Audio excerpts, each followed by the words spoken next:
廣東話節目。今日咧我就請到咧南澳香港文化協會嘅創會主席 Janet 咧，同我哋傾傾偈嘅。Hello Janet。Hello Willie， 你好。可唔可以同我哋講下咧南澳香港文化協會嘅創會目的咧？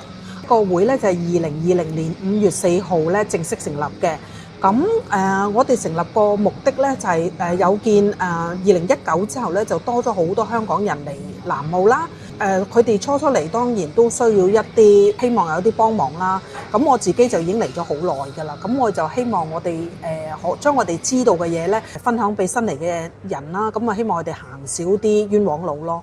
與此同時咧，因為人多咗，我哋都希望將香港一個好獨特嘅身份啊文化俾澳洲人認識啦。咁其實香港真係一個好獨特嘅地方啦，一向都係扮演住一個中西交匯嘅角色啦。好多澳洲人都知道香港嘅，但未必係知道得咁清楚咯。嗱，咁我知道咧，你哋嚟緊咧就有一個香港文化節嘅活動㗎喎，可唔可以同我哋簡單介紹下呢一個活動啊？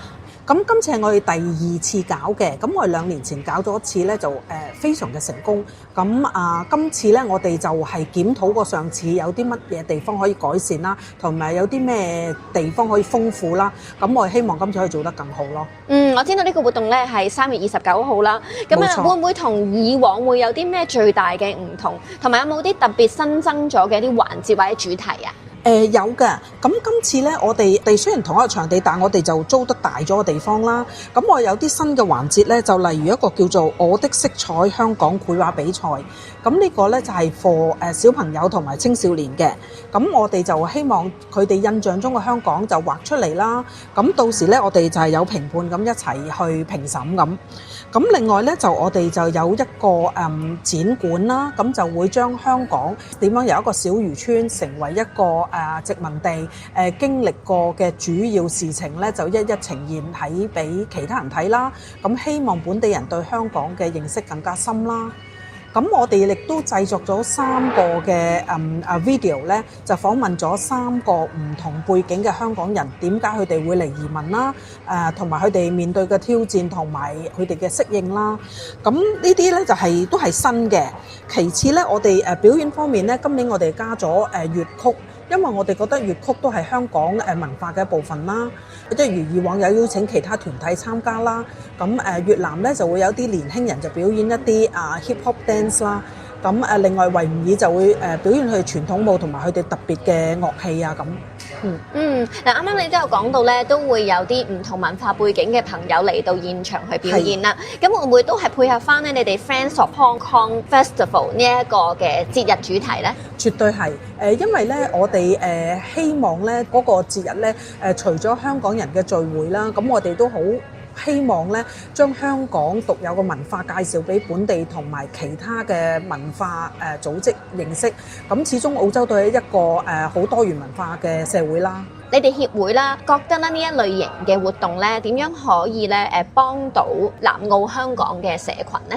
首先就係一個凝聚力啦。咁因為由我哋開始宣傳話搞呢個活動咧，咁就個反應非常之熱烈啦。咁好多人都舉手做義工啦，呢個係令我哋好感動嘅地方啦。咁我哋已經有接近100個義工啦。好多人香港有好多好特別嘅技能，好適用呢個節日嘅。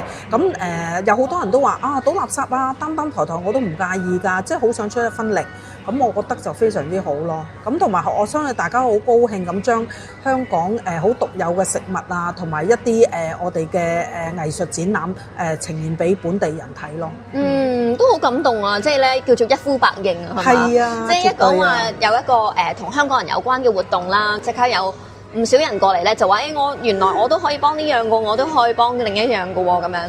以你嘅觀察啦，你哋喺2024年都搞咗一個類似嘅活動啦。咁當時嘅參加者咧，係咪都以香港移民為主，定係其實都有好多唔同文化背景嘅朋友咧？其實都係以香港人為主嘅，但係咧，我發覺唔同嘅時段咧有唔同嘅人嚟咯。因為可能我哋支持啲鄰居啦，即係話俾佢聽，我哋有呢個節日，咁歡迎佢哋嚟參與，亦都係即係預先同佢講，可能當日交通咧就會擠塞啲，或者可能人多，就希望佢哋體諒啦咁。咁變咗我哋一開始陣時候，我哋發覺頭一段咧多數係本地人。本地附近嗰啲人嚟睇，咁佢哋都即係都好中意咯，覺得好有趣咯。咁跟住中段就會係香港人為主啦，咁同埋都有我哋其他友好團體，包括頭先講嗰兩個團體，另外有烏克蘭啊，或者係Bangladesh 啊，咁佢哋都有嚟睇嘅。咁真係好多元文化嘅活動嚟嘅喎。我哋希望咯嚇，我哋盡量同其他團體保持友好關係咯。今次嘅活動啦，喺籌備上面咧，有冇話遇到最大嘅挑戰咧？例如場地啊，或者資金啊，或者義工啦，義工啊應該唔係問題啦。咁其他咧？其實咧，我哋最大挑戰係時間。因為我哋今次咧就撞正咧南澳呢邊咧就係有個 state election。我哋最初係本來揀3月20幾號，但係嗰個即係我哋之前一個禮拜就係state election，咁變咗我哋其實因為都有請一啲唔同黨派嘅政治人啦，咁同埋各級別嘅 council 嘅人嚟，咁但係因為佢哋都好忙於選舉啊，咁同埋亦都視乎選舉結果，咁變咗我哋就難預算我哋嗰個 VIP 嗰個 reception 嗰個鋪排咯。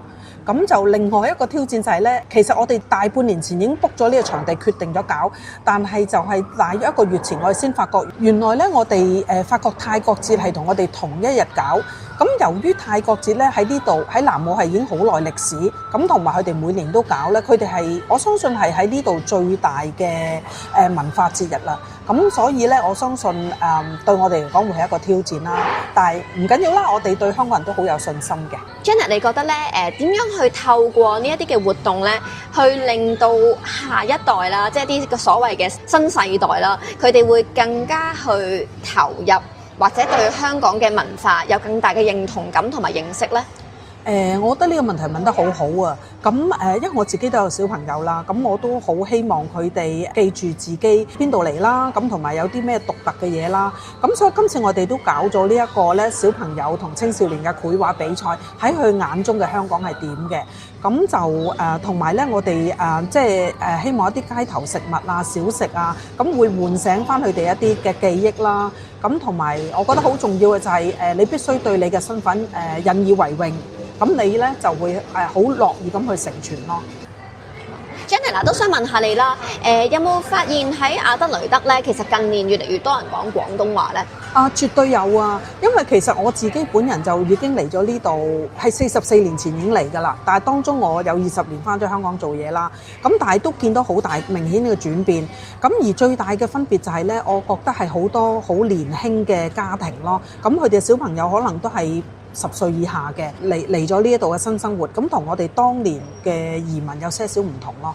最後啦，想問下頭先咧，即係講到嘅香港文化節啦，嚟緊嘅3月29號，如果我哋嘅聽眾或者市民想參加或者想支持，咁有啲咩方法呢？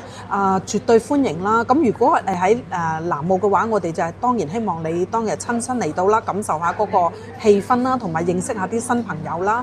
咁如果你喺第二個省嘅話咧，我哋希望你幫手share 啦，咁等多啲人知道咧有呢個節日咯。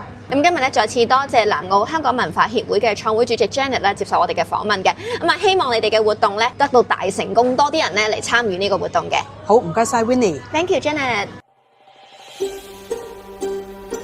想收聽更多嘅節目內容，使用 Apple Podcast、Google Podcast、Spotify 或係其他 Podcast 應用程式繼續收聽。